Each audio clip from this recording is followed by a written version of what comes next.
You know, Gordon, I want to make sure everybody knows what happened this week. I was contacted by my attorney about coming out here on national TV last week and calling Dusty Rhodes a great big fat overstuffed pig. Well, I want to make sure everybody knows that Dusty Rhodes is a big fat egotistical blowhard, and I don't mean instead of a pig, I mean in addition to a pig. I want to tell you something about Dusty Rhodes. He's beat every wrestler in this game from Manhattan Island to San Francisco. Every wrestler except yours truly, Bruiser Brody. And I want to make sure that everybody looking at me knows one thing. Take it as the gospel. He ain't going to beat me. He never beat me. And when I get through with him, everybody will know who is and who ain't deserving of being the world's champion. Well, Blackjack Mulligan still wants you in Atlanta at the Omni, sir. You know what he reminds me of? You remember when you was a kid and you had one of those little bolo punching bags and you put your foot on it and you'd haul off and you'd bust it and it would hit the floor and it would come all the way back up. And you kept punching it and punching it. And after about 4 years, it just wore out, fell apart, and you took it out back, stuffed it in your trash can, and threw it away like the garbage it is. And that's exactly what I think of Blackjack Cowboy Mulligan. Tomorrow night in Columbus, Ohio, your chance to get that world championship. You see this, Boots? I'm going to kick Dusty Rhodes in the back of the head, in the back of his pants, and clean out the front door of the convention center in Columbus, Ohio. Well, it's the wrestling capital of the world, Columbus, Ohio.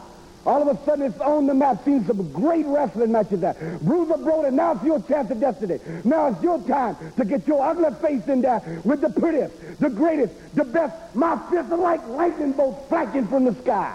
I'm going to whip you in Columbus, Ohio, like your mama should have whipped you about 27, 28, 29 years ago. I'm going to make you look silly because you ain't going to take the gold from the Golden Boy. However, I want to call out Ken Patera because during the past several weeks, Ken Patera has been absolutely amazing with his feats of strength. Well, today he is going to attempt something else that is most unusual, and I might point out extremely dangerous. You know, I don't know if you can actually call it a feat of strength, but you can call it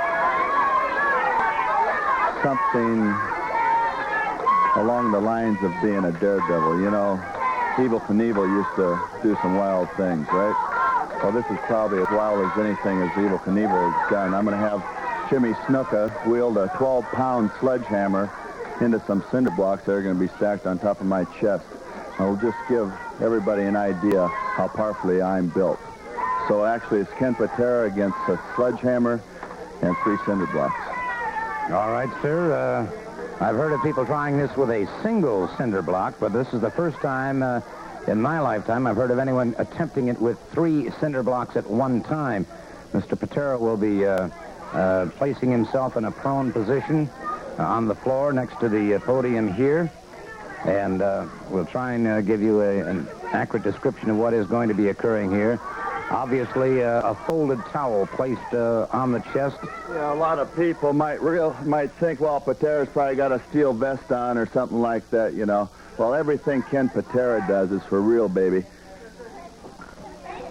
No steel vest, okay?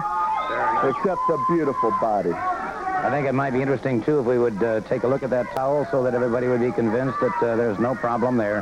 There's nothing there, Gordon. So total flexibility. So this is merely used as to stop the sharp edges of the concrete from piercing the skin and the possibility of cutting the man. So that's certainly most understandable.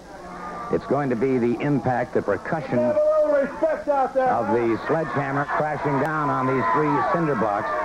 I would venture to say these blocks have to weigh somewhere in the vicinity of around 20 to 30 pounds apiece, so he's taking somewhere to 60 to 70 pounds of weight on his chest to begin with. You'll note now that he is placing the towel over his face. This is obviously to protect his face and more particularly the eyes from when these cinder blocks do break. Of course, chips and pieces will be flying. This will protect his eyes from any possible damage or injury.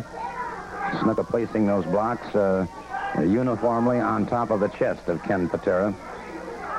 You have several points of danger here. Number one, should those blocks slip in the least, that sledgehammer could come down crashing into the chest of Ken Patera. Should Mr. Snuka's aim not be exactly correct, there could be added dangers there from the impact of that sledgehammer. It looks like we may have somewhat of a balance problem here to make sure that those blocks are held in a totally erect position. And this is a extremely crucial point. And there will have to be, and may I ask at this time we have absolute silence, please, because the necessary interchange of signals between Ken Patera and Superfly Snuka, as he is ready to go with that sledgehammer, it's necessary that these signals are not... All right. All right, getting set. Let's be very quiet now. All right, Snuka, ready. The word is out whenever you're ready. Let's watch. Down through one. And the other two, and there the block hurtled into the face of Ken Patera. He's shaking his head. He took the full impact of the last two blocks. How strong this man is. Oh, we have what a sledgehammer can do when he goes right through that block. He can definitely hurt somebody. Well, That's right, Gordon Sully, you know. And I'd like for a few of these people out here, I wish you would get a 12-pound sledgehammer and try it yourself. No. But maybe put it on top of your head. Well, obviously, Mr. Gordy... And knock a little sense in your head and recognize a little class when you see it and recognize... Mr. Gordy's comments are not well taken at all. Champion. Yeah, well, thank you very much. You're excused, Mr. Yeah, Patera. there's a few people that promised to give Ken Patera a fight for his belt. And one in particular is Tommy Rich. Well, Tommy Rich, you're hitting me. It's like a BB gun hitting a tank, baby. So you're the witness. So whatever you can muster up, you better get all your stuff together now. Well, thank you very much. An outstanding and very, very dangerous feat by Ken Patera. And let me put out a special word of warning to anyone who may be watching. This is certainly something that none of you should try. Please don't try anything as dangerous and as risky as what we just saw happen here. That is for the professionals and the professionals only. So please, me right now. I'm referring, of course, to Kevin Von Erich, and may I congratulate you. 2 outstanding victories today. Well, thank you, Mr. Soley. It's great to be here. Let me ask you this. Of course, I've talked somewhat about your background, but you've been an athlete all your life, starting off with wrestling under your famous dad for many, many years, long before you even went into school. But then in high school and college, you began to concentrate on track and football. Well, yeah, that's all past, though. Right now, the greatest place in the world for me to be is right here, man. This is great, because everyone knows that all the talent, or some of the best talent in the whole world is right here in Atlanta. And the only way for me to better myself is to compete against the top wrestlers. And they're all right here, it seems like. And so my dad's always told me, if you want to be a king, you've got to kill a king. And this is where the kings are. And so I'm really glad to be here. Well, we're certainly delighted to have you here. And, of course, our time is completely gone for this hour. But I wish you continued success. Looking forward to seeing you in action again next week. Well, I'll be back. There you have it, Kevin Von Erich. That's all the time we have this week. Until next week, Gordon Soley saying so long. The very best. In professional wrestling, that would mean the world championship. Gordon Soley, let me tell you something. Bruiser Brody ain't never been the world's champion. Bruiser Brody ain't never been the Georgia heavyweight champion. Bruiser Brody ain't never been no kind of champion, no place. And you know what I think about it? I couldn't care less.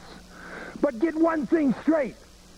Everybody, I'm talking about Jack Briscoe, Dory Funk, Terry Funk, Dusty Rhodes, Harley Race, and every other pig that's held that National Wrestling Alliance belt has been on the end of my boot. I've kicked the pants off every one of them. I've never been the champion, but all of them have answered to me at one time or another.